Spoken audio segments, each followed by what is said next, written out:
How to fix Facebook video no sound.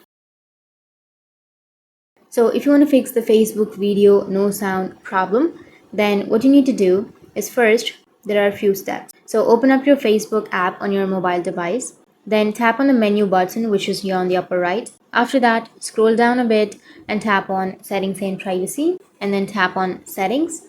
So tap on media. Once you tap on media, you will just see an option called in-app sound, which is disabled.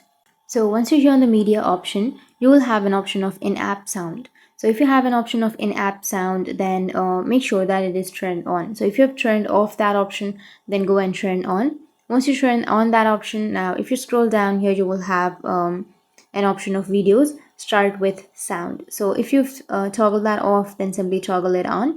Once you toggle it on, your problem will be fixed. But if that still doesn't fix your problem, then make sure that your device volume is turned up and not on mute, because sometimes the simplest solution is the most effective. Also check if the sound is working on other apps or websites on your device. If it's only Facebook videos that have no sound, try updating the app or clearing its cache. So that's how you can fix your Facebook video no sound problem. And if you have any questions, feel free to comment below. Thanks for watching.